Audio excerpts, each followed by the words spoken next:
Hello, my name is Gaspar Manyika, the facilitator in Laboratory Science and Technology program at Mbeya University of Science and Technology. I would like to take you through laboratory analysis and statistical techniques module. But for today, we are going to cover the second part, that is statistical techniques. In this part, we are going to cover several issues. First is errors in experimental data. Second, statistical methods. Third, statistical data. And finally, the subjects and research variables. What are the experimental errors? In scientific measurements, always there are some uncertainties.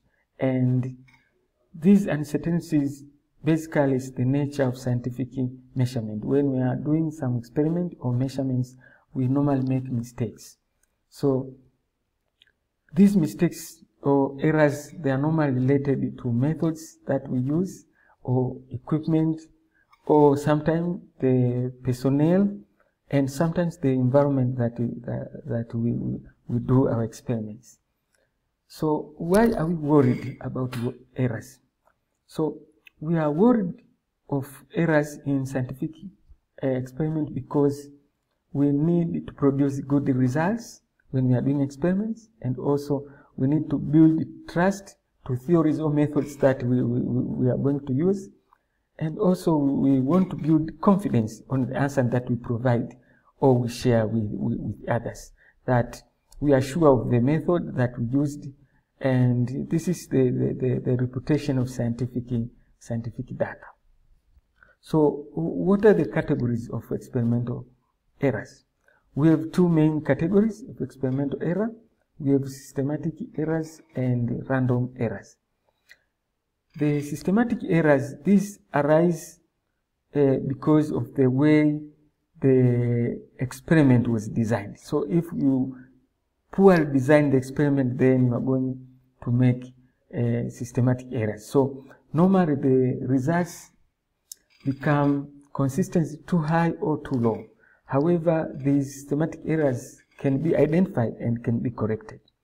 Example of a systematic error can happen when you use a defective instrument or use an instrument that has not been calibrated.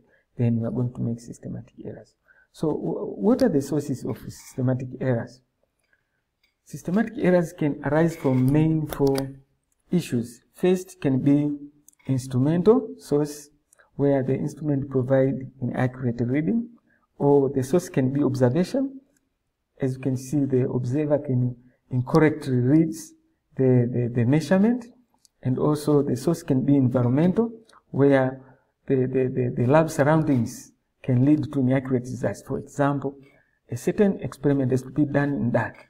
Then you allow light in the lab. Then you are going to affect the analysis. And also humidity. Some experiments have to be done in dry environment. So the presence of humidity will automatically affect the measurements. And lastly, the source can be theoretical, whereby the equations that we are going to use in the experiment are inaccurate, or sometimes we do some oversimplification and approximation of the model, and then we can lead to systematic errors of the experiment. The second category is random errors.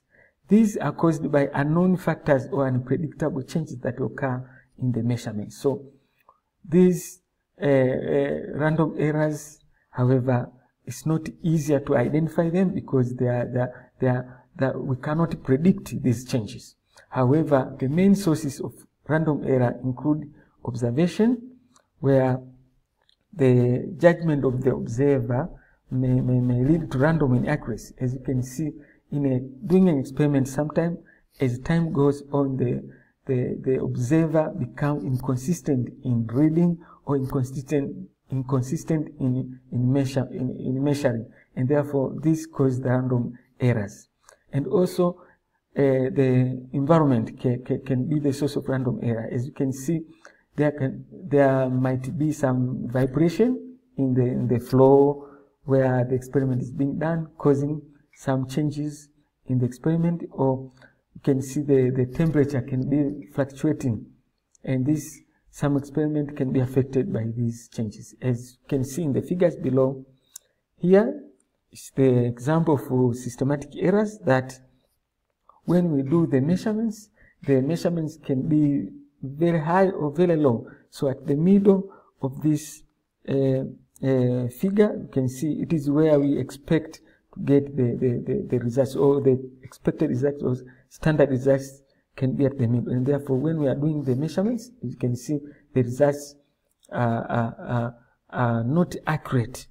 They are changing, and they are deviating from the true results at the middle. This is systematic error. But for random errors, you can see these fluctuating results. As you can see, when we repeat the measurement or we repeat the experiment, the data becomes fluctuating. As you can see here, the values change, and they are deviating from the true value in the middle. So every time we repeat the experiment, then the results become fluctuating and deviate from the accurate value, that is, and this happens at random. So when we are making or when we allow the systematic errors to happen, then we are going to limit the accuracy of the results. And when we are going to allow the random error to happen, then we are going to limit the precision of our results. So what's the accuracy in scientific measurement? The accuracy of a scientific measurement, this refers to how close is it to a true value.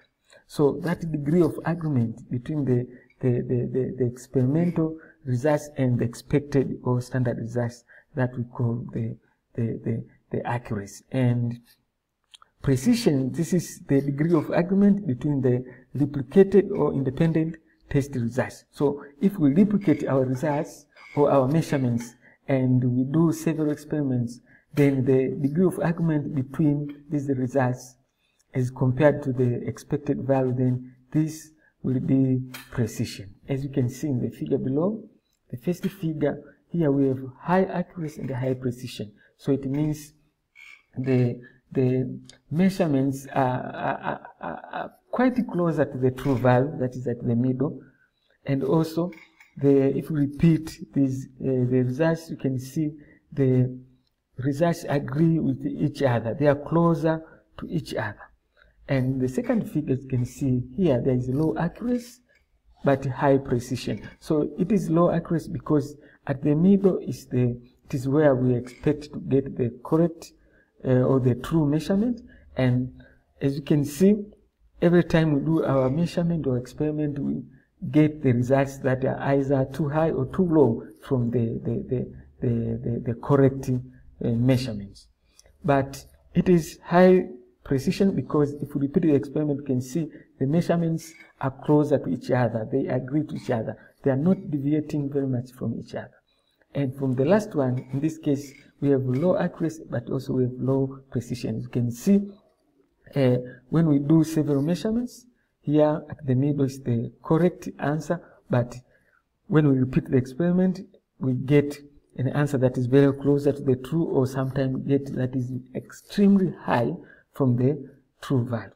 And also it is low precision because when we repeat these measurements not agree with each other. They are deviating from one another. They are not closer to each other. So this is what we call accuracy and precision in experiment. So if we minimize the systematic error, then we are going to improve the accuracy of our data. And also if we minimize the random errors, then we are going to improve the precision of the experiment.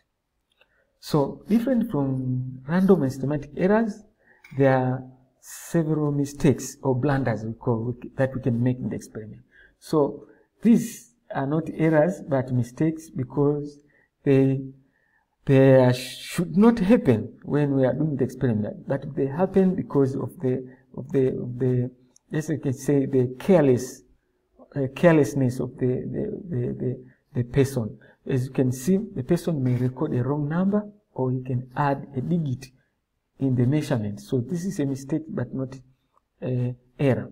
And also you can see during measuring the weight of the chemical, you can drop some amount of solid or particles in the measuring pan and leading to wrong results. And also you can spill some fluids in the while measuring, and also you can do a bad calculation. Also you can use the wrong formula. So all these are mistakes and they should not happen. That's why we don't call them as errors, because they are open and they are direct uncertainties that we make, and therefore we should avoid these mistakes. So finally, I would like you to revise on the course by passing through these 6 questions. First one, try to answer these. What are the main sources of random and systematic errors? Second, how can we improve the accuracy and precision of experimental data? Third, if you discover that you made some mistakes in the experiment, will you discard the measurements? Fourth, what's the difference between error and mistake in scientific experiment? Fifth, what is the importance of taking care of errors in scientific measurements?